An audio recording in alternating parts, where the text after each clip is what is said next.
If you had asked me like 3-4 years ago who I distrusted and disliked more, Donald Trump or the Church of England, I would have said Donald Trump, but it probably would have been close. Fast forward 3 years, I'm now the community minister for a Church of England, Fresh Expressions Church.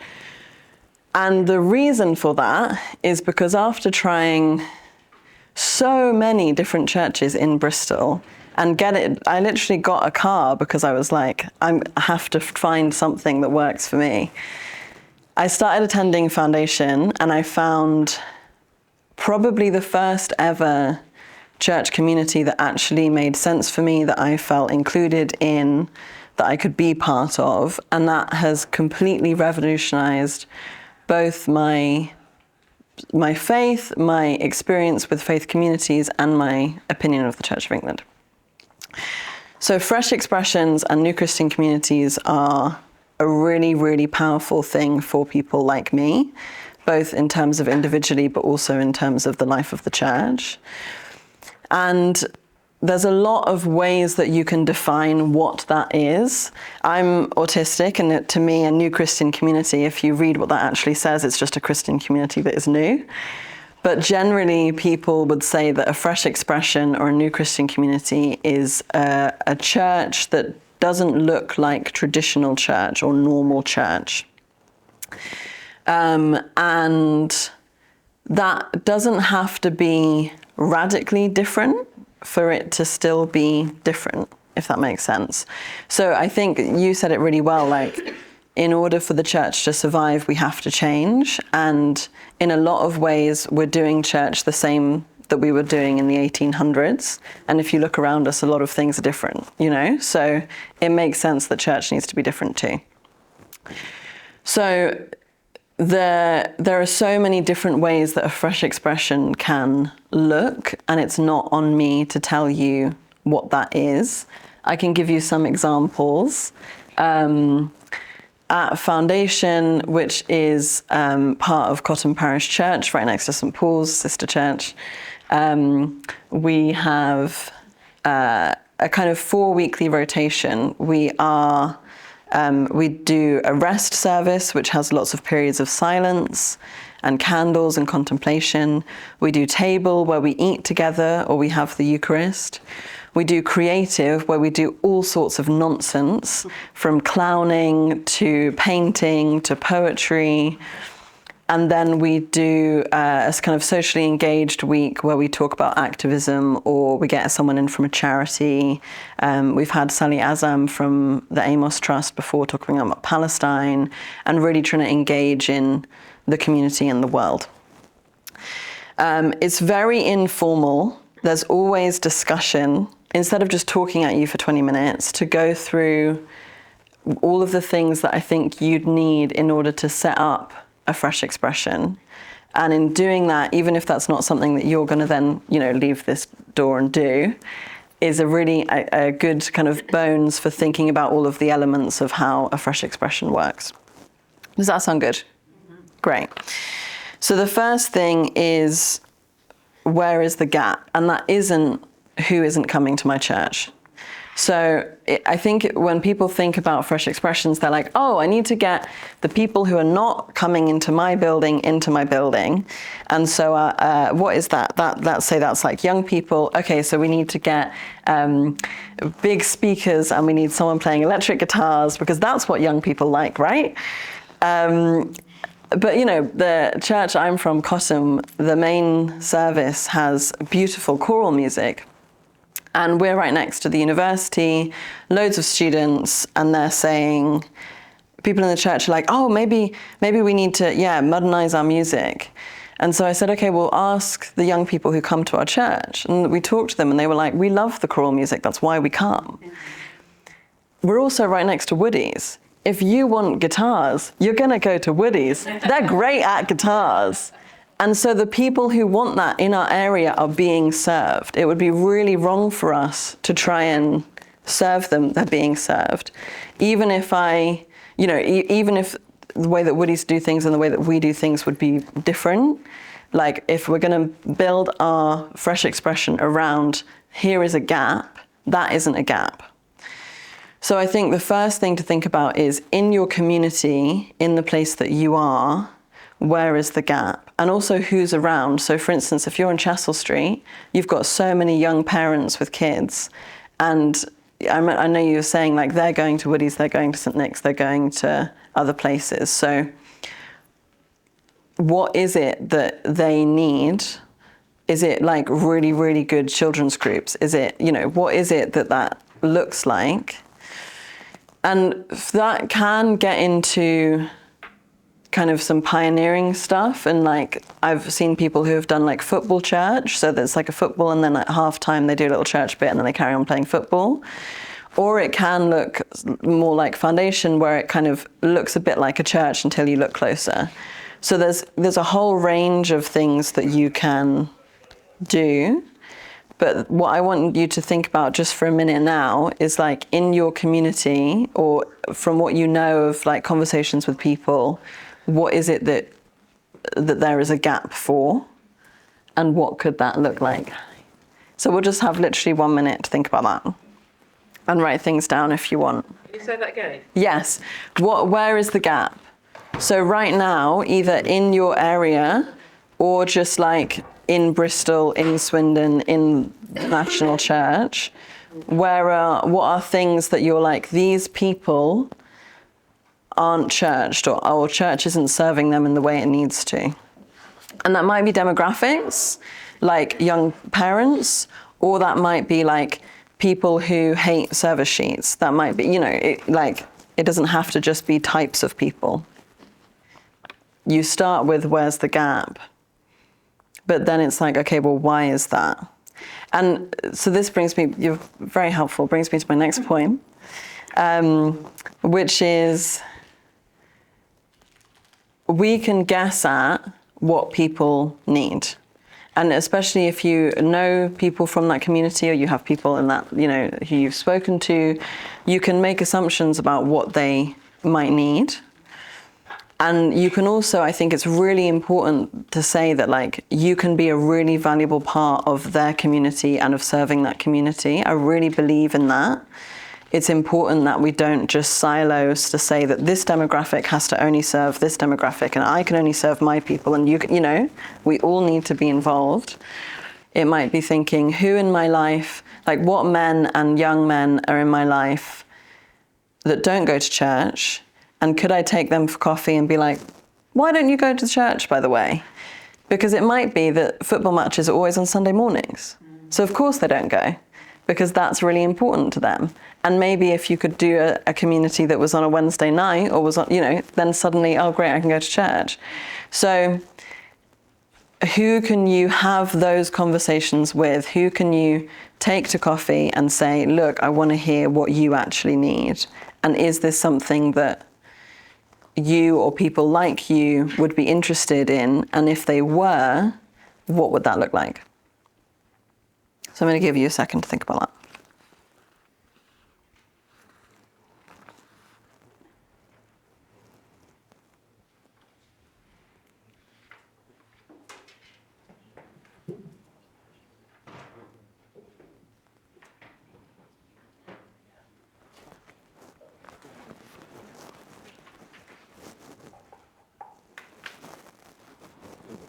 And let me know your thoughts if you've got any. Repeat the question. Yes, of course. Who can you ask? So who do you know right now that isn't churched or is part of the community that you think isn't being served, where the gap is? And if you don't know anybody, how can you find them? Like, who can you reach out to? What organizations might they be part of? What spaces might they hang out in? How can you actually have those conversations? And that's like has a basis in community organizing. A lot of when we talk about community organizing, it's one-on-one conversations with different people is the foundation for all action, really. But you have to get them involved in the conversation.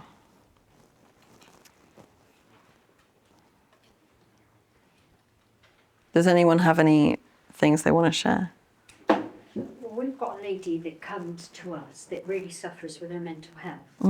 She wouldn't say she hadn't got a church background at all, but she comes to us because she likes the community. So we took her to Spring Harvest this year, and she didn't come to all the Christian activities. You know, she went and did a lot of the art. But somebody bought her a Bible, and she says she's just so thankful that we're just there for her. Yeah. You know, she comes to church when she's in the right place. Yeah. But she admits she's not Christian. She hopes to become a Christian. Yeah. But she said it's the fact that we're there for her, really. That's amazing. So that's what I wrote down, people with mental health. You know, Yeah. people in the area that need support. Yeah, and exactly what we heard this morning, like, everyone I know needs community so desperately. There are so many lonely people, and you guys doing that is such a amazing living out of Christ's way. Do you know? I think that's fantastic. And it's really interesting as well that this thing of like, she doesn't come every week. I had a friend who was a midwife who often could, you know, was working on Sundays and always felt people at her church made her feel really weird about the fact that she didn't come often, probably without really realizing it. But she came every time she physically could. So it's, you know, stuff like that I think really matters. And also people knowing that they can come without being like, yes, I'm a Christian. I think most people I know don't know that. So that's really interesting as well. Anyone else before I go on? Yes, John? We at Hazelnut, we were had an idea to like redo something with churches. So I set up like 15 Zoom calls with other church leaders, because that was the demographic for this project. And I thought it would be just like, is it a good idea or not? But what I found out by talking to the people is that they fed back their ideas. And it kind of built the project in a sense, that all of their ideas were so good that I was like, oh, that's something I hadn't even thought about that we could do now. And it just made for such a more beautiful, rich project. Yeah. That it was just me by adding all those voices in. Yeah, 100%. That's amazing. That's exactly it. Okay, so I'm so aware that we have limited time, so I'm going to carry on, but please come and talk to me about this over lunch. Point number 3, what is your minimum offer? So I think what I have seen so many times is that people get really excited about something and they're like, okay, we're going to do something every week and we're going to send out this 3 times a day and we're going to, you know, and then it goes whoosh, you do it for 3 weeks, it drops off and it dies, and that's heartbreaking. So what you really want to think about when you're trying to create a new community is, what is the absolute minimum that we can offer or that we can have that will still be valuable. So for instance, I was part of the group that set up Open Table, and that meets once a month. And that's amazing because while eventually it would be incredible if it met every week, by it being once a month, we're able to keep it going with limited resources. People come more often because it's only once a month, so they put it in their calendars and, you know, make time. And then it becomes this really valuable thing that can survive long enough to build up that congregation and build up people who are then going to be able to add resources to it. So, you know, it might be that for your Fresh Expression, it's actually really important that it's weekly. That's just an example. But kind of thinking about what is the minimum offer.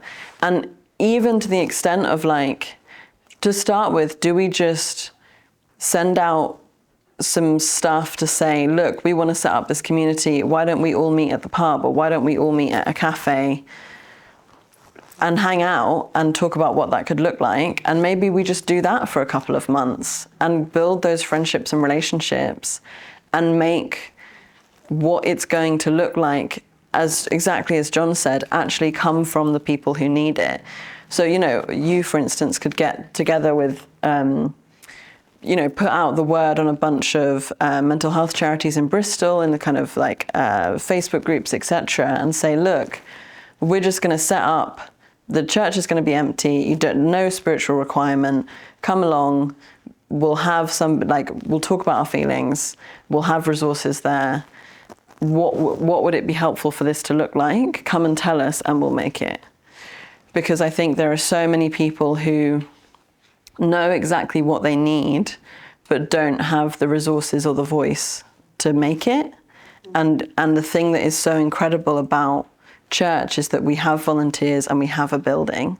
People in a building are the thing that stops community action. So, you know, you are so valuable to people who don't have that.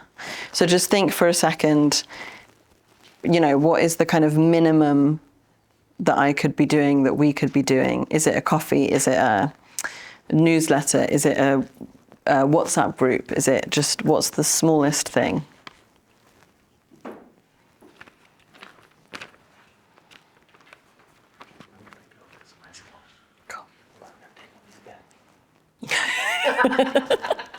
Excellent.